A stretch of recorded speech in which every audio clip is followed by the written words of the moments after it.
दोस्तों, आज इस पौधे से मुतालिक अपने जीवन की एक बहुत दर्दनाक घटना मैं आपको बताऊंगा।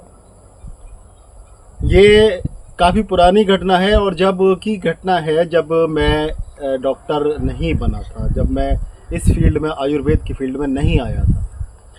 तब मेरी माँ को हेपेटाइटिस बी हुआ और उस टाइम हेपेटाइटिस बी का कोई इलाज ही नहीं था।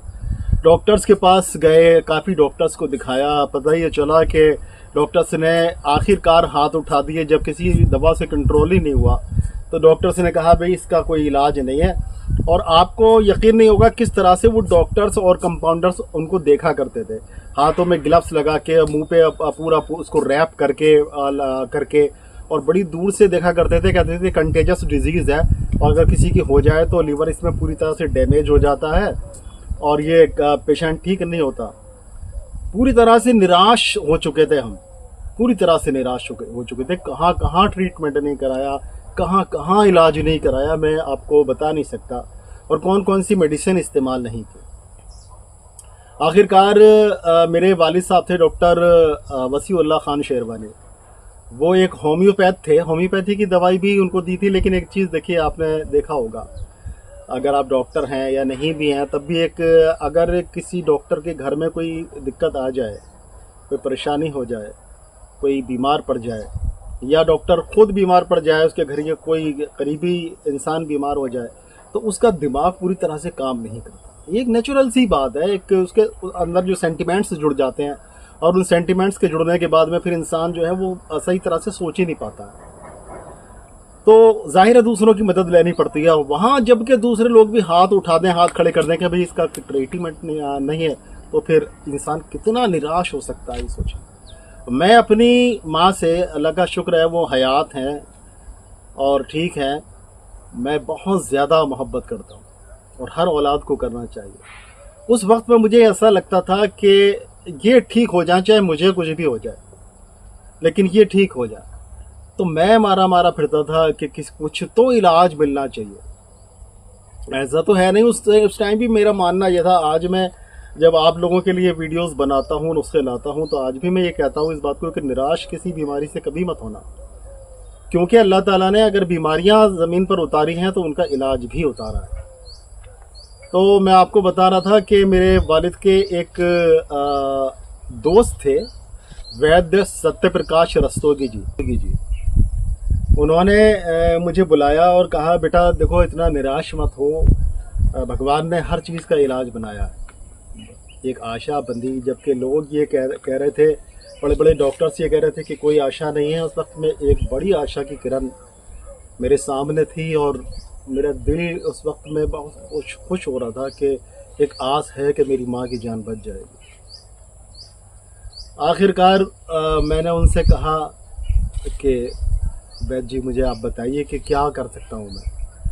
तो वैद्य जी मुझे अपने साथ में ले गए जंगल में, और जंगल में ले जाने के बाद में उन्होंने मुझे एक पौधा दिखाया और कहा कि इस पौधे को तुम सूरज निकलने से पहले आना है जंगल में, इसको उखाड़ना है, जड़ समेत उखाड़ना है इसको। और अगर ऐसा ना हो पाए, क्योंकि सख्त ज़मीन में कभी कभी ये जड़ के साथ में नहीं उखड़ पाता है, सख्त जड़ होती है, तो सुबह में दिन में इस पेड़ को देखकर जाया करना और इसमें थोड़ा सा पानी डाल दिया करना, ताकि जब दूसरी सुबह आप इसको उखड़ो तो आसानी से उखड़ जाए। और इसको उखाड़ कर जड़ समेत लेकर आना, इसको कूट के अच्छी तरह से पानी डाल के इसका रस निकाल लेना, इसका अर्क निकाल लेना, और रस निकालने के बाद में उसको छान के और इसको डेली मम्मी को पिलाओ सूरज निकलने से पहले। काम के उस औलाद के लिए ये काम मुश्किल था जो अपनी माँ से मोहब्बत नहीं करती, लेकिन हकीकत मेरी माँ मेरी जान से ज़्यादा मैं अपनी माँ को चाहता हूँ। तो मेरे लिए कुछ भी नहीं था। मैं वैसे भी पूरी रात उनके लिए जागता था। सुबह मैं उठा, सुबह उठ के मैं रोज़ जंगल गया, जंगल जाके मैंने उस पौधे को उखाड़ के उसको लाके धोया और जड़ समेत लेकर आता था। उसको धो के छान के जैसा उन्होंने बताया था उसी तरह से मैंने पिलाना शुरू किया। और बफज़िल खुदा आप वाकई में हैरान, मैं खुद हैरान था कि जहाँ इतनी बड़ी दवाएं फेल हो गई थी, वहाँ 15-20 दिन के अंदर मेरी माँ बिल्कुल ठीक हो चुकी थी। ये बड़ा अल्लाह का बहुत बड़ा एहसान था कि उसने वैद्य जी को मेरे लिए मार्गदर्शक बना के भेजा और मेरी माँ आज अल्लाह के शुक्र से सलामत है।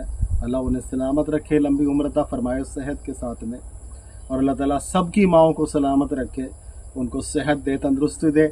वो पौधा कौन सा है ये मैं आपको दिखा रहा हूँ। देखिए मेरे हाथ में ये पौधा है, इसको आप यह देखिए, इसका पत्ता देख लीजिए पहले, ठीक है, देख लिया पत्ता, देख लिया आपने, इसको देख लीजिए आप। इसमें देखिए इस तरह की मंजरियाँ आती हैं, देखिए ये मंजरी है, इस पर बीज होते हैं, इस तरह की मंजरी होती है और काफ़ी लंबी ये मंजरियाँ हो जाती हैं। जब पेड़ बड़ा होता, पौधा बड़ा होता है तो काफ़ी लंबी लंबी 1-2 फुट की मंजरियाँ हो जाती हैं और इन पर उल्टा कांटा होता है। इसीलिए इसको कभी कभी उलट कांटा भी कहा जाता है, उलट कांटा भी कहा जाता है।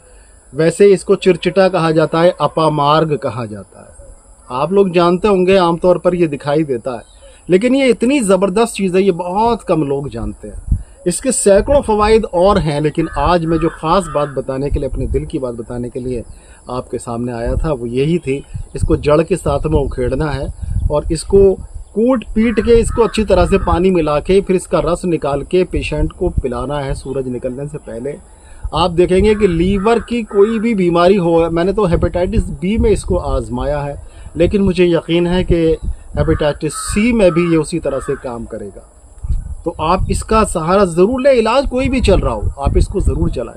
देखिए अगर आपको ये जानकारी पसंद आई हो तो एक लाइक दीजिए, मुझे बड़ी खुशी होगी जब मैं आपको देखूंगा कि आपने मुझे लाइक किया और इस जानकारी को लाइक किया है। और देखिए दोस्तों, सब्सक्राइब कर लीजिए इस चैनल को, क्योंकि हमेशा सच्ची बातें, सच्चे नुस्खे हम आपको देते हैं ताकि आपका, संसार का, समाज का भला हो सके। इसी के साथ मैं इजाज़त चाहता हूँ, फिर मिलेंगे इंशाअल्लाह ताला किसी बीमारी का बहुत ही अच्छा सा इलाज लेकर।